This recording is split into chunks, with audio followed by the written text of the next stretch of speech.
আসসালামু আলাইকুম এভরিওয়ান, আমি মারুফ আহমেদ। সো এটা হচ্ছে আমার ইন্ডিয়া যাওয়ার ভিডিও, হরিদাসপুর যেই ক্রসিং আছে সেখান থেকে। সো ভিসা অ্যাপ্লাইয়ের সময় আপনারা দিতে পারেন বাই এয়ার স্ল্যাশ হরিদাসপুর, এটা দিলে আপনারা চাইলে বিমানেও যেতে পারেন, চাইলে হচ্ছে যে কোনো বর্ডার ইউজ করেও যেতে পারেন। যে কোনো বর্ডার বলতে হরিদাসপুর যদিও লেখা থাকে, বাট তার সাথে all border and rail gates include করে দেয় ভিসাতে।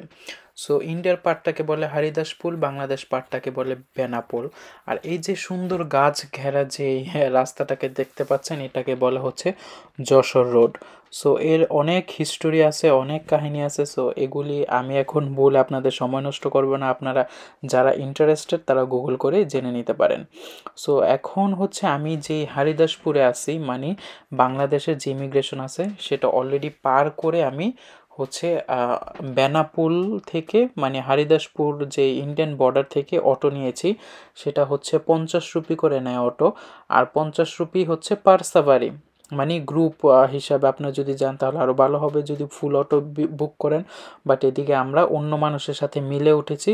সো পার পারসন 50 রুপি দিয়ে হচ্ছে বনগাঁও স্টেশন পর্যন্ত যেতে হবে। And we just exchange US dollar and Bangladeshi টাকা। তো শুনতেই পারলেন সাউন্ডের কি কোয়ালিটি, প্রচুর বাতাস ছিল ওখানে। সো বাতাসের জন্য এরকম খারাপ সাউন্ড হচ্ছিল, তাই আমি এখন ভয়েস ওভার দিচ্ছি। আর আমি এপারটাতে যা বলছিলাম সেটা হচ্ছে আমি ইন্ডিয়ান সিম কার্ড কিনেছি, এয়ারটেল সিম। সেটা হচ্ছে পার ডে 1 জিবি করে পাবো, আর ইন্ডিয়ার ভিতরে অল কলস হচ্ছে আনলিমিটেড। অ্যান্ড আমার খরচ পড়েছিল 400 রুপি। সো ওইদিকে সেটাই ছিল মিনিমাম রেট। সো আপনারা চাইলে নাও করতে পারেন, কারণ এই জার্নিতে তো আর সিম কার্ড লাগবে না, ফিউচারে লাগতে পারে। বাট জার্নির সময় তো আপাতত কলকাতা পর্যন্ত লাগবে না, কারণ কলকাতাতে যাওয়ার পরে আরও চিপার অপশনে পেয়ে যাবেন। আমার কাজিন তখন কিনে নেয়, বাট কলকাতাতে যাওয়ার পরে সে হচ্ছে মনে করছে যে হ্যাঁ, সিম কার্ড কেনাটা বেটার, কারণ আমিও বেশি হটস্পট শেয়ার করতে পারবো না, জাস্ট 1 জিবি পাবো। সো আমারও পার্সোনাল ইউজ আছে, তাই ও কলকাতা গিয়ে সিম কার্ড কিনছে। অ্যান্ড ও হচ্ছে 1.5 জিবির অপশনটা নিছে। ওরটা হাইস্ট 300 রুপি পড়ছিল, আর যত সম্ভব আমার মনে 300 কম পড়ছিল হয়তো বা।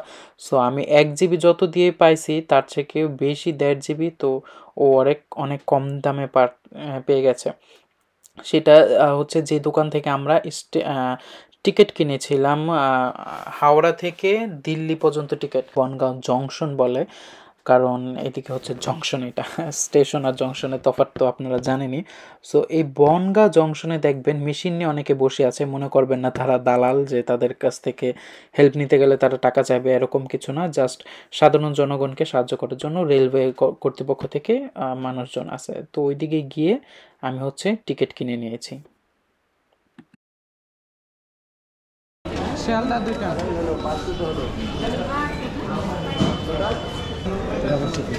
কত দুটা?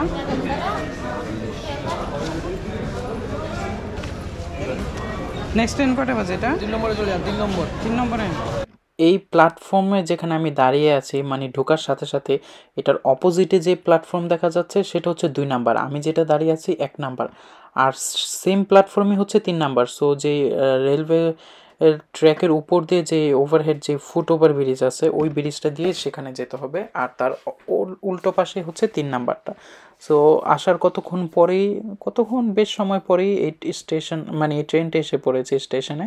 আর ট্রেনটা দেখলাম খুবই ভালো, মানে সবগুলি ফ্যান চলতেছে, যে জায়গায় নষ্ট সে জায়গায় যে নতুন ফ্যান দিছে, পুরান ফ্যানও খুব ভালো চলতেছে, আর অনেক স্পেসিয়াস মানে অনেক স্পেসটা অনেক হচ্ছে চওড়া, আর সিটটা হচ্ছে হার্ড উডের। সো যে প্লাইউডগুলো বলে ওই প্লাইউডের সিট। সো এটা সহজে নষ্ট হবে না। আর যে ছাড় পোকার সমস্যা, কারণ বাংলাদেশের ট্রেনে আমি অনেকবার আমাকে ছাড় পোকায় কামড়াইছে, সো ওই প্রবলেমটা হবে না। So the train has already arrived.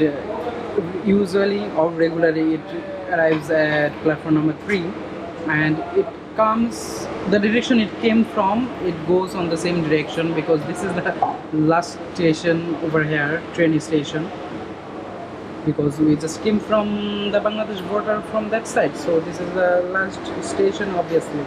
And from here we will move towards to the Shialda, which is in Kolkata. And Shialda actually it took more than 2 hours, around or more than 2 hours to reach Shialda from Bangal Junction, and we are waiting.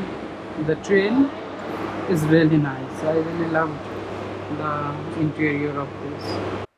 এই ট্রেনটি দিয়ে শিয়ালদা যেতে অনেক সময় লাগে, but speed কিন্তু ট্রেনের ভালো, মানে শিয়ালদা কম দূর না। যাই হোক, শিয়ালদা থেকে আপনারা হচ্ছে বাসে বা ট্যাক্সিতে বা অটোতে করে হচ্ছে যে মার্কুইজ স্ট্রিট বলে, যেখানে সবাই যায়, সেখান থেকে এই বিমানের টিকিট কিনা হয়, সেখান থেকে ট্রেনের টিকিট কিনা হয়, ওইদিকে হোটেল টোটেল আছে, সো ওইখানে যাবেন। আর সেটা সবচেয়ে চিপ পরে হচ্ছে বাসে, আর তার উপর হচ্ছে অটোতে। আর ট্যাক্সিরা খুব বেশি চায়, বাট অটোতে হচ্ছে আমরা 150 টাকা 150 রুপি দিয়ে গিয়েছিলাম। আর সেখানে খুব ভালো খাবার খেতে পারবেন কম দামে, ডিনার টিনার করে নেবেন। যেতে যেতে আমাদের সন্ধ্যা হয়ে গেছিলো। আর আমরা হচ্ছে তখন টিকিট কিনে আমরা হোটেল বুক করি নাই, রাতের বেলায় এই যে এরকম হলুদ ট্যাক্সি নিয়ে হাওড়া স্টেশনে চলে গেছি সেখান থেকে, কারণ খুব সকালবেলা 7টা বাজে এই ছিল ট্রেন ছিল। আর তত সকালবেলা আবার হোটেল থেকে উঠে ট্যাক্সি বাস এগুলি খুঁজে আবার হাওড়া স্টেশনে যেতে যেতে লেট হবে কিনা এরকম একটা ভয় ছিল, যেহেতু প্রথমবার ট্রেন দিয়ে দিল্লি যাব। তাই আগে আগে গেছি আর রাতটা ওইদিকে স্পেন্ড করছি সারা রাত স্টেশনে থেকে। পরের দিনের ট্রেন ধরে আবার 2 দিন যাব ট্রেন জার্নি করে হচ্ছে গেছি দিল্লি। আর এই হচ্ছে সেই ট্যাক্সি। কলকাতা গেছি আর এরকম ট্র্যাডিশনাল ট্যাক্সিতে উঠবো না, তা কি হয়? আর এই ট্যাক্সিটা দিয়ে যাওয়ার সময় আই উইশ দিনের বেলা হতো, কারণ অনেক সুন্দর মনুমেন্ট দেখছি, অনেক সুন্দর প্লেসেস দেখছি, বিশাল অনেক সুন্দর যে হচ্ছে পুরানো আর্কিটেক্ট, যেমন আরবিআই ব্যাংক এগুলি, আর অনেক অনেক জায়গা হচ্ছে দেখছি যেগুলো হচ্ছে সুন্দর সুন্দর জায়গা ছিল, তো ভালোভাবে ক্যাপচার করতে পারতাম। আর হচ্ছে অনেক অনেক সুন্দর জায়গা ছিল। যাই হোক, হয়নি হয়তো বা নেক্সট টাইম আল্লাহ আমার কিসমতে রাখছে যে কলকাতা ভ্রমণ আরও ভালোভাবে, তখন দেখা যাবে। আপাতত আপনারা কলকাতার ব্যস্ততম একটু রাস্তার শব্দ শুনুন।